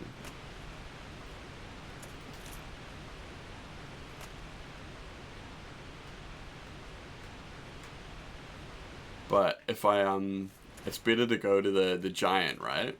Is that the thing? Like the giant shoots it down and then you can fight him down on the ground?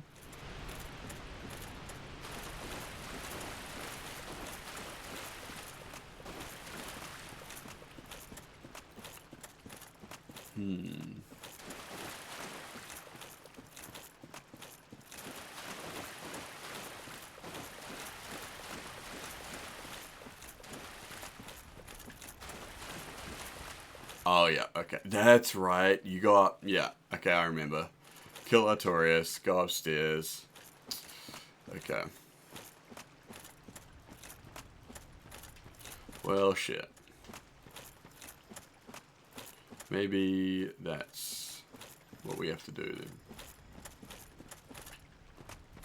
But I don't know if we're going to do that tonight, because that becomes a whole other thing. And I feel like we need to maybe...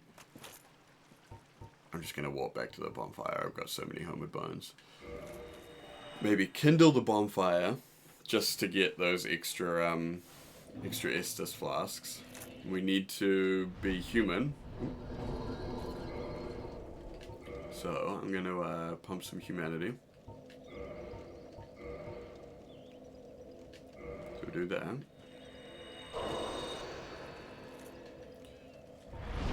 Then we're going to... Oh wait, going to reverse hollowing.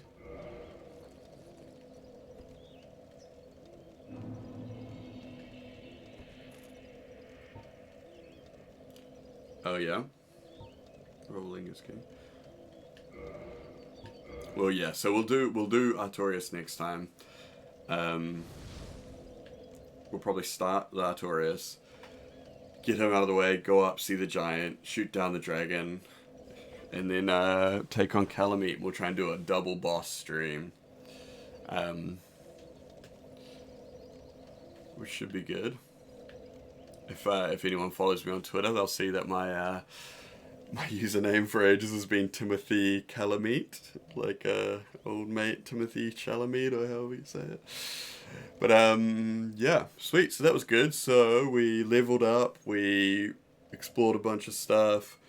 We obviously opened up the DLC area to get in here, but before that we had to open up the Duke's Archives. So we have we have these, where is it? Sanctuary Garden Warp. Do we have a Duke's? No, I don't think we have a bonfire to warp to for the Duke's thing yet, but we killed the pigs on the way in, so it should be fine. We don't have to worry too much. Double boss. Yeah, it should be a fun one. I don't remember either of them being like super tough, but I'll still probably do a little like restock, kind of maybe grind in between, just because it's, you know, whatever. Archive War. Yeah, it is, right? I thought so, but it's super easy just from Inolondo to get back up there. Oh, actually no, one more thing before we go. One more thing. I can't believe I keep meaning every time I'm like, we got to go get this. Yeah, Dreadbird does have power. There's one thing that I always forget. I've ran past it so many times, and we got to go back and get it. Is the scythe that you can get from the side of the catacombs. Like, there's very few scythe weapons in the game. Oh, not that one. Duh. I should upgrade the Boulder Side Sword as well, actually. It's quite good. I did kill Lautrec. Yep, the Great Scythe.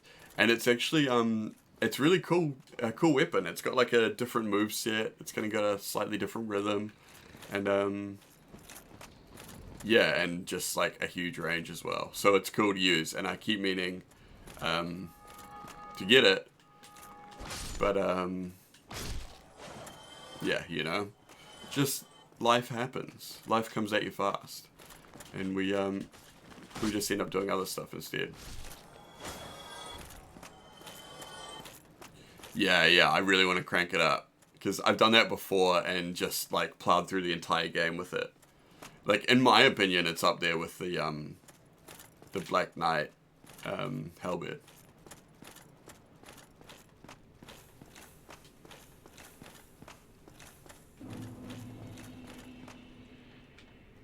And it is like not just a strong weapon, but a fun weapon to use as well. Ooh.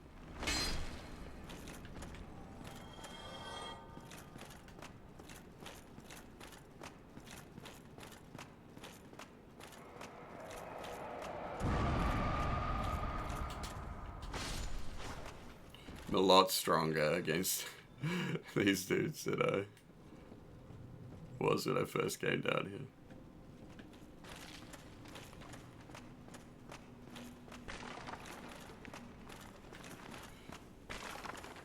I'm not super fussed about taking out all the dudes behind me.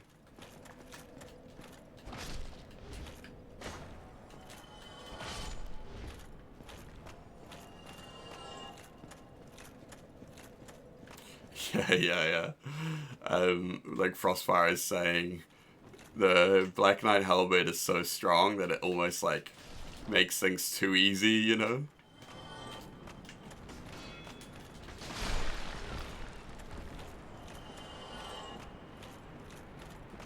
So which one is it you jump down? Is it this one? Nah. It's the next bridge, I think, right?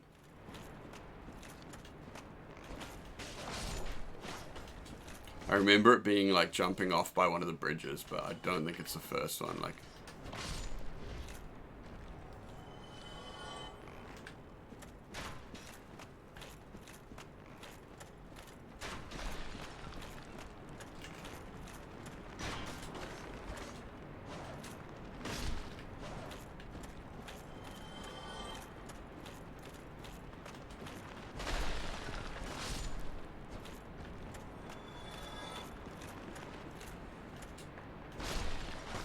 if anyone does remember exactly where it is, let me know. But I feel like it was like the second turning bridge. Oh, I also never fell down that, you know, the trap grave that you fall down into? I never did that.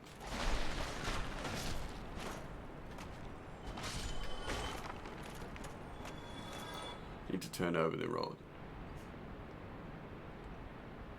Oh, okay. So this one, was it? Or was it the next one that you got to turn over?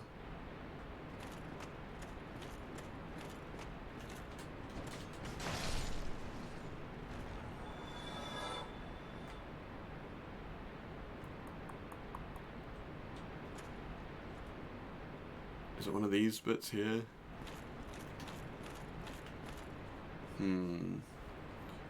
This one? Okay, cool. And is it on this side?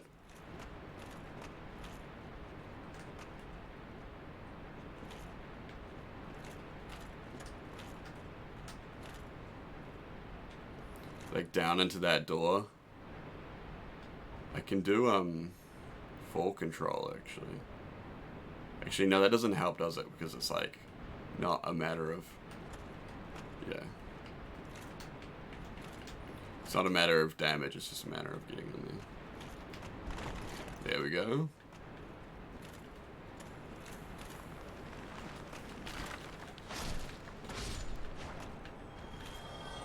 Okay.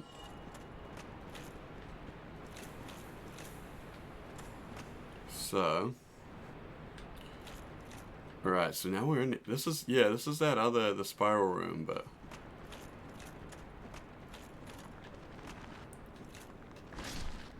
so where do we go from here then?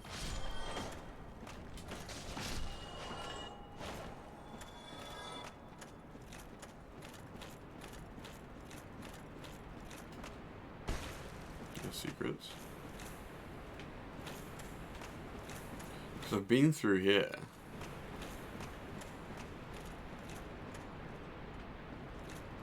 Is it up this way?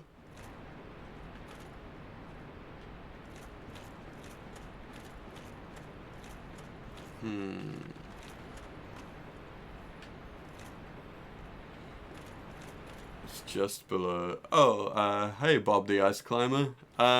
We are winning. It's just below the stair ledge you fell onto. Oh, okay. So, ooh, alright, cool, I get ya. So I should go, yeah, okay, cool. So we're definitely winning. We're winning so much. We just can't stop winning.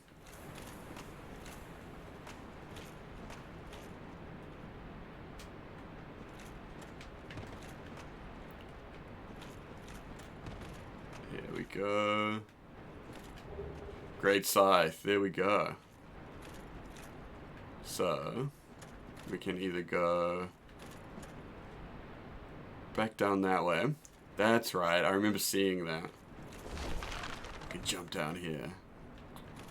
Da, da, da, da.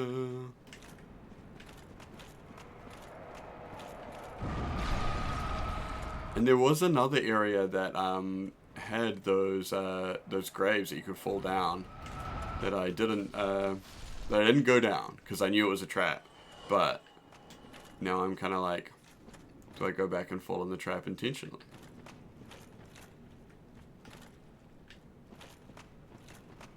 Woo indeed, everyone. We have secured the scythe.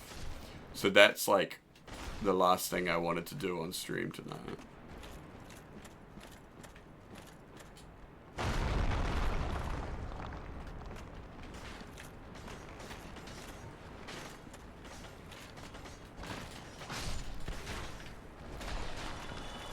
Have I, what's in this room? Do I have whatever it is?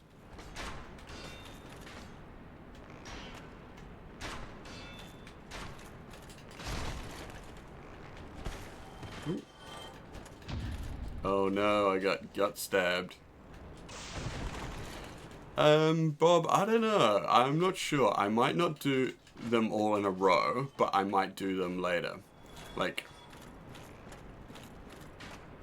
I'll probably do something kind of different next game, like maybe even something multiplayer. Everyone's getting on the Valheim train at the moment, and I do have that on my Steam account, but I haven't played it yet.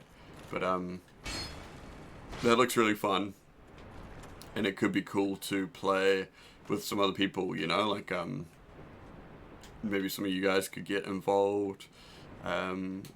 Some other friends, some other streamers and content creators and stuff I know are doing it, so that would be cool. Yeah.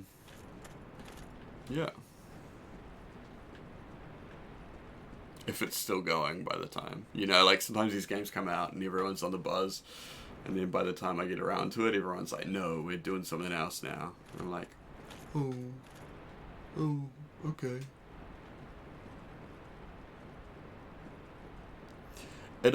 Yeah, I haven't watched any gameplay footage. I've seen I've seen photos, but no actual videos, because I just kind of don't want to ruin it. But my brother's playing it and said that it's exceeding all of his expectations, and it's got all the cool stuff, but is apparently also quite good at making it fun, especially with a lot of these survival crafting games. They kind of get a bit boring after a while, you know? You feel like once you've played them all and all that. But apparently it just has a really good balance. And Darkwind Seance Ring, awesome. Feet, indeed. Who is that? Can't tell. Yeah, it's kind of like one of those, like, you know, like Ark or, you know, like Rust or something like that, but it's more like a Viking kind of setting, but it actually has like kind of more RPG like quests and stuff, and the maps are like gigantic, like huge, way bigger than anything else that, you know, like I'm used to playing those kind of games.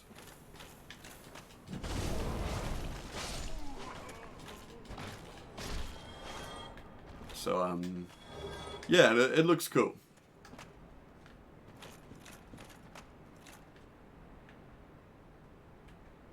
Okay, cool.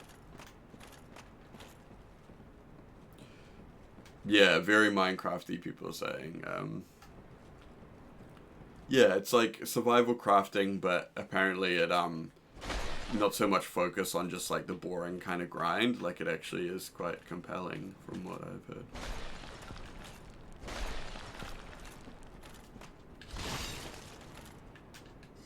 Strong poison ahead.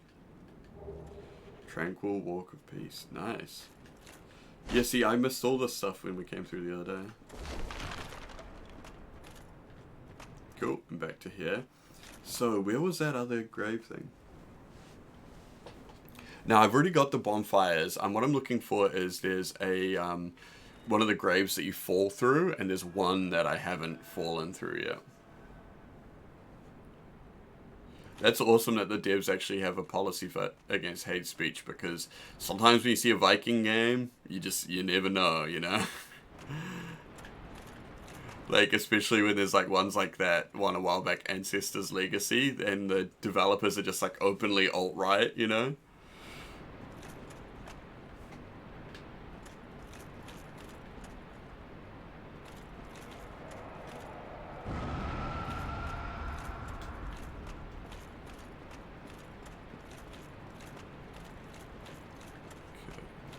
Here it is. This is the last one.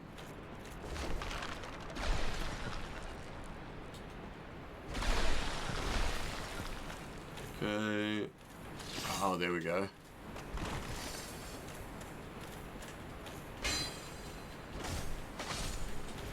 Okay, at least we got one. Twinkling Titanite's not too bad. But at this point I can buy it very easily, and it's like quite easy to farm for it, so...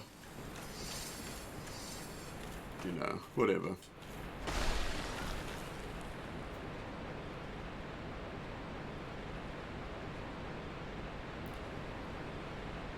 Yeah, I bet there's like probably some, you know, I bet like the Quartering probably has a video on about it saying it's like something about freedom of speech or some terrible argument. Well, just falling through all these graves. There we go. Okay, cool. So I'm pretty satisfied that we've explored all of this area now, I think. So, it's Homeward Bone. Farming chunks and slabs, yes. I have some already, I think, but it's okay. Cool. So, let's get into the stream. We got the Great Scythe, and we can almost use the Black Knight Halberd. So, thanks for hanging out, everyone. It's just after midnight down here, so I'm gonna go to bed. Thank you all for tuning in. It's been a fun and productive stream. We've got a lot done. Opened up a couple new kind of areas. You know, just tied up a couple more loose ends or whatever. Next, yeah, we'll probably go for Artorias and Calamite next stream. In between, I might try and maybe grind a little bit, maybe even put some upgrades into some stuff like the Great Scythe and the Halberd, Black Knight Halberd. I think I already have some of the Black Knight Halberd though, because I just preempted it. But yeah. Thank you all for hanging out. Thanks for all my new followers. And yeah, thanks for all the new subs as well. Like, we're super close to getting new emotes. Like, I added the little thing up into the top right corner there, the sub goal for new emotes. We're at 11. If we get to 15, then I'll get a bunch more, and that's when I'm going to start kind of making some more kind of cool and more interesting ones. So yeah, if you want to see some of those, you want to get some emotes, sub. Otherwise, feel free to just, you know, continue hanging out. It's all good. I'm like a very chill streamer. I'm not like trying to push everyone really hard or whatever like that. Like, you know, if you want to hang out, follow, that's more than enough. But yeah, thanks for hanging out. I'm not sure if I'll be on tomorrow night, but probably the night after, maybe tomorrow. But if you do want to catch that fight, I'll probably, yeah, it'll either be tomorrow night or the night after, but there'll also be the VOD afterwards if you do miss it. You'll always be able to catch up. Otherwise, yeah, we'll see you all later. Have a great night or day wherever you are, and yeah, see you next time.